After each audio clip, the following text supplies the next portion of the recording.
When I was sort of working through it, I came across this very, very, very beautiful and exquisite chapter, which is when Prince Koretaka goes to see the cherry blossoms with his friends.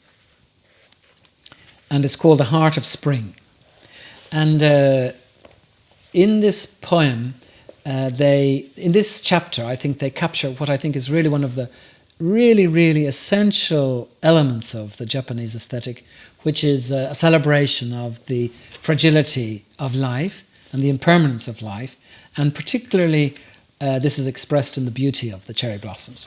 So I'm going to read you this poem now in Japanese and then in English, so that you can get an idea of it. And for the Japanese one, I'm going to read it in the traditional reading style. So it goes, 世の中に大抵桜のなかりせば春の心はのどけきからまし And then the answer to that is 散ればこそ糸戸桜はめでてけれ浮世の何か久しきあるべき And that, the English is that when the Prince Koretaka was looking at the cherry blossoms with his friends, they all put the cherry blossoms in their hair and they drank sake and they wrote poems. And this is from the highest level of the court to the lowest level. And then the Ekuri, who was of course Ariwara no Narihira, wrote this poem. If there were no cherry blossoms in this world, what calm would reign in the heart of spring? In other words, the cherry blossoms excite us so much we can never be at peace in the springtime. Then someone else recited, it is because the cherry blossoms scatter that they are splendid.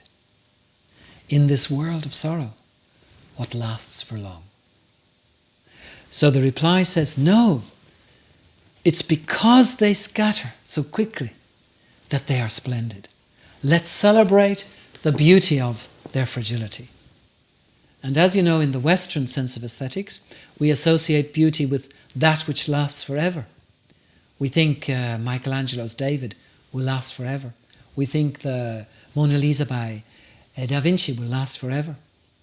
And we think the Shakespearean sonnet will last forever. So long lives this and gives life to thee. The famous poet of this famous sonnet of Shakespeare, where he says that in the sonnet, you will live forever and ever. And this is what gives meaning to your beauty. Whereas in the Japanese aesthetic, it's the very fragility which is beautiful. And this is what is celebrated. And when I discovered this set of poems, I thought, we've got a real key to the Japanese sensibility. And if people read this book, they will understand so much about how the people of the Heian period felt and how deeply and beautiful their aesthetic was.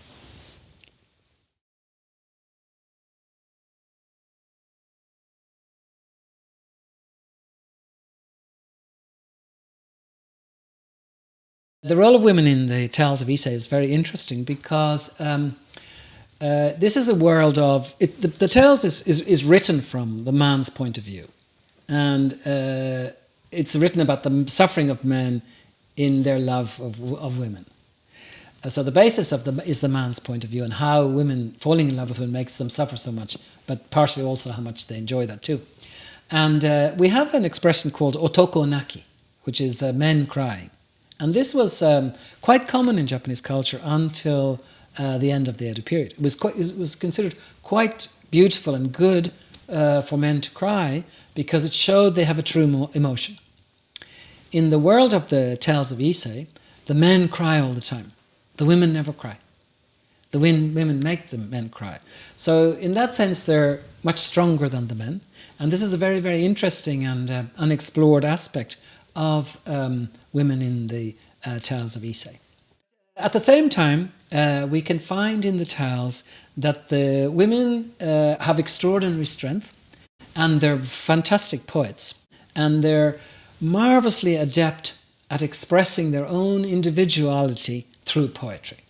And this is something I think that the women of today, not only in Japan but in countries all around the world, can look to this as a model and see, oh yes, I can express myself as beautifully, despite any pressures they may have from men or society and so on. There's always the world of poetry and the world of language to express one's individuality.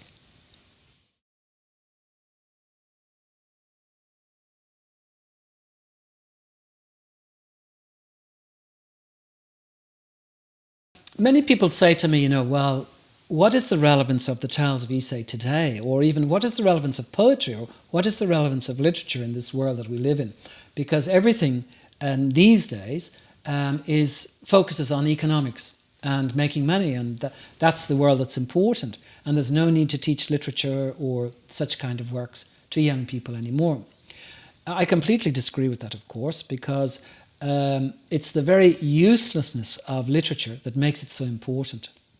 Because by reading a work such as the Tales of Ise, we get a very deep insight and understanding into a mentality, a spirit, and this enriches our own spirituality and our own sensibility. And this is one of the very few ways that we can do this. We can do it through the experience of art, and art at its highest level. And poetry is one of the highest levels of art. And the Tales of Ise contains a collection of very, very beautiful and exquisite poems, which are very simple, but also extremely refined and very passionate and very interesting. So I do feel that despite the world being totally focused on economics, we should create a space for the celebration of what our ancestors have left for us. And the reading of the tales will not only teach people a great deal about Japan, but it will also help them to develop their own sensibility and to create a more refined sensibility. And I could not stress that more.